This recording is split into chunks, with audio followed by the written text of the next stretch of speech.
Hey everybody, welcome back to part 9 of this wooden drift boat build. In this episode, I'm going to be adding the bottom. Now just like the sides, I need to scarf the bottom, but instead of using the hand plane the whole time, I tried using the power planer to remove the bulk of the waste first, and then I was able to save a bunch of time and then finish up using the hand plane.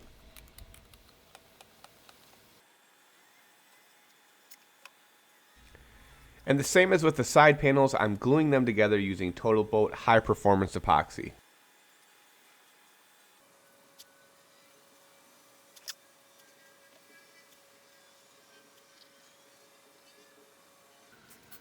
And as you can see, it's pretty tight in my shop now that I have a boat taking up half of it, so I had to walk the sheet of plywood outside and turn it around and flip it upside down before I could bring it in to put those two scarf joints together. Definitely wasn't something that was fun or easy to do on my own, but I did get it done.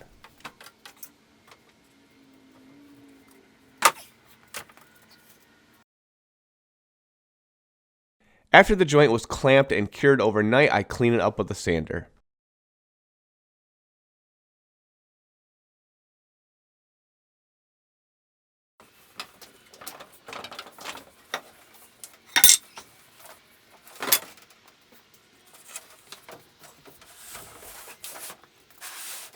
Alright, so I got my two 1/2-inch sheets of plywood scarfed and glued together, but as you can see, it's not wide enough to cover the width of the boat, and I knew that going in, and instead of doing two thinner spots on the sides, so centering this middle piece, I'm actually going to just do the one side. So I have a scrap piece of 1/2-inch hidden back here from when I made the transom. I'll take that and rip that out to about a foot or whatever that width is over there, scarf that together. Then I also have to scarf the edge to edge joint it. Now since the bottom will be painted on the inside or maybe painted on the inside, regardless the bottom will be covered with planking, so you're not going to see that seam and it's not symmetrical on both sides. It's just one seam, but I'll save myself some work. So let's get ripping that other sheet of plywood and scarfing that together.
All right, so here's what we got going on. I decided to actually center this bottom piece of plywood and add two sides rather than just the one side like I had thought about doing before.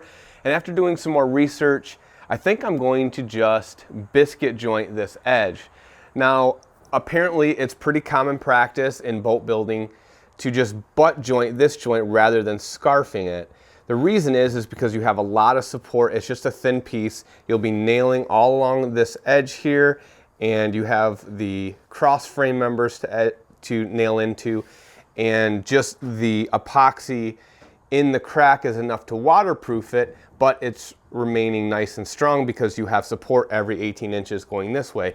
Whereas with the scarf joint across the middle, there's no support across that entire span because the frame members are running this way and there's nothing supporting it this way. So apparently that is a common way to do this when you have a bottom that's wider than your standard sheet. So I'm going to go ahead and do that. I'm going to add a lot of biscuits to really make sure it's lined up properly and get a lot of epoxy in there to make sure it's nice and waterproofed. So I'm going to now add those biscuits, and then I'm gonna cut out the bottom of this frame here, get everything lined up, and we're gonna be really close to putting this bottom into place.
Now I'm coating what will be the inside of the bottom of the boat with penetrating epoxy. I need to wet the surfaces between the frame and the bottom of the boat so that when I apply the thickened epoxy to those joints, the joint doesn't soak up the moisture from that thickened epoxy and starve the joint and weaken it. So rather than trying to lay out exactly where the frame members are going to touch the bottom, I decided to just coat the entire piece at once. This will also give the bottom the waterproof barrier that I needed to do anyways. Once the penetrating epoxy that I put on the bottom and the frame get tacky, then I go around and add that thick layer of thickened epoxy to the frame. And now it's a major race against the clock. I have well over 100 screws that I need to very accurately countersink through the plywood into those frame members below, and I can't see the frame members. Then I need to drive all those screws before the epoxy sets up.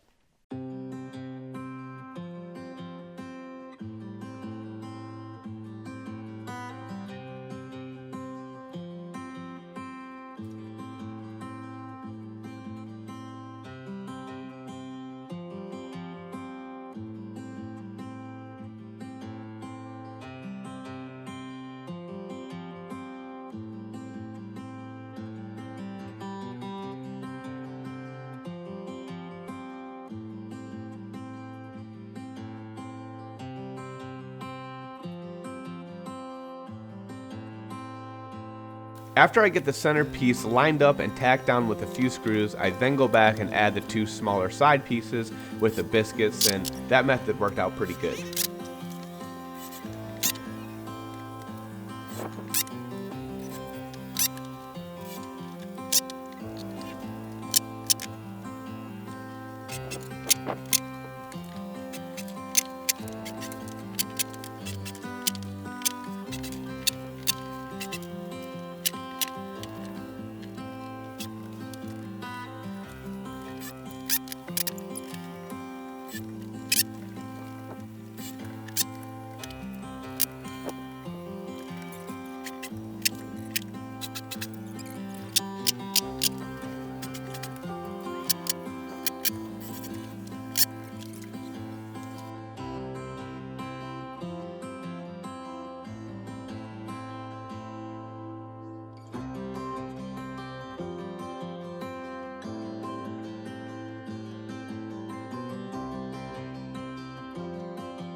I gotta say, no doubt, that was one of the most stressful glue ups, one of the most stressful things I've ever done in my life. That was probably three hours, maybe 4 hours from putting the penetrating epoxy on, and it is a rush the whole time because you're fighting against the clock. Thank God epoxy has a slow cure time, but I even pushed it. It was definitely getting close to being finished by the time I was getting some of those side pieces on, but I'm absolutely exhausted. I'm super excited. I can't wait to fair it up and do some work with it next time, but right now I'm exhausted. I'm gonna go have a beer because I earned it.